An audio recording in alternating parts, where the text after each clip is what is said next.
Mission et les objectifs de ce rapport avec le doyen de la région Afrique à l'école des ponts Business School, qui est l'invité de ce journal. Younes Khoury, bonsoir. Alors, si on continue à parler de la question égalité homme-femme, parmi les objectifs qui sont cités dans ce rapport, l'élargissement du taux de participation des femmes à 45% en 2035 contre 22% en 2019. Est-ce que c'est un objectif qui est réalisable malgré le poids de la société, c'est-à-dire les mentalités, les clichés, les stéréotypes et je dirais même parfois des traditions conservatrices? Vous avez tout à fait raison. Si vous aviez posé la question avant la crise Covid, je vous aurais dit non. Mais nous avons vu qu'au Maroc en particulier, nous avons pu faire des exploits sur des sujets qui étaient encore inimaginables. La santé, le service public, la digitalisation, la simplification des procédures et autres. Donc je pense que quand on veut dans ce pays, on peut. Et aujourd'hui, nous avons une volonté royale, nous avons un travail scientifique de la Commission et nous avons un élan qui a été créé et qui va sûrement s'accélérer. Et je pense que sur la question féminine, la question d'autonomisation est fondamentale. Parce que vous avez cette question de participation nécessite de prendre en considération la spécificité. La femme joue plusieurs rôles dans la société, contrairement peut-être à l'homme. Et je suis un homme, mais je le dis. Et donc, du coup, la question de la participation est fondamentale, la question de l'insertion professionnelle, la question de la couverture sociale des femmes, la question de l'équilibre professionnel-privé, la vie privée est fondamentale.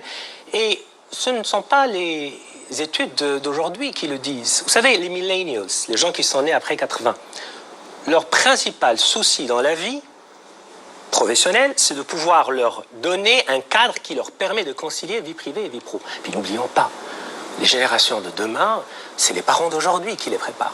Donc je pense que c'est très intéressant, mais l'autre sujet, qui est vraiment intéressant de creuser, c'est que la Commission a pris vraiment beaucoup de soin à aborder le sujet de façon calme, sereine, en interpellant les institutions, et notamment le côté religieux, pour pouvoir avoir un débat serein, scientifique, mais qui s'inscrit dans le cadre du référentiel de la religion musulmane qui est celle de notre pays. Je pense que c'est un move qui est très intéressant, très smart, et je pense qu'il obéit aussi à la spécificité de notre société. Alors, les jeunes étaient aussi au cœur de la réflexion de ce nouveau modèle de développement. Une bonne partie, d'ailleurs, de ce rapport leur a été consacrée. On va notamment parler des NEET et leur situation qui interpelle. Eux, ce sont les jeunes qui sont sans éducation, ni emploi, ni formation. Comment les insérer dans la société alors que même les diplômés, les jeunes diplômés sont les plus touchés aujourd'hui par le chômage? Tout à fait. Bon, les NEET, c'est 4,5 millions de personnes entre 15 et 35 ans. C'est quand même beaucoup. Et parmi les plus diplômés, ce sont les primo-demandeurs d'emploi qui souffrent le plus. La question est connue. Nous avons globalement un axe d'employabilité, un axe d'entrepreneuriat et un axe d'inclusion, globalement.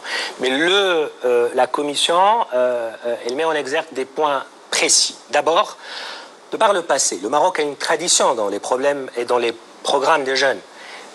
Mais la Commission a pointé du doigt la question de la nécessité d'avoir une politique intégrée qui aborde la question de la jeunesse pour ne pas avoir des petits programmes fragmentés entre un certain nombre de départements. C'est une question de gouvernance et de leadership institutionnel fondamentale.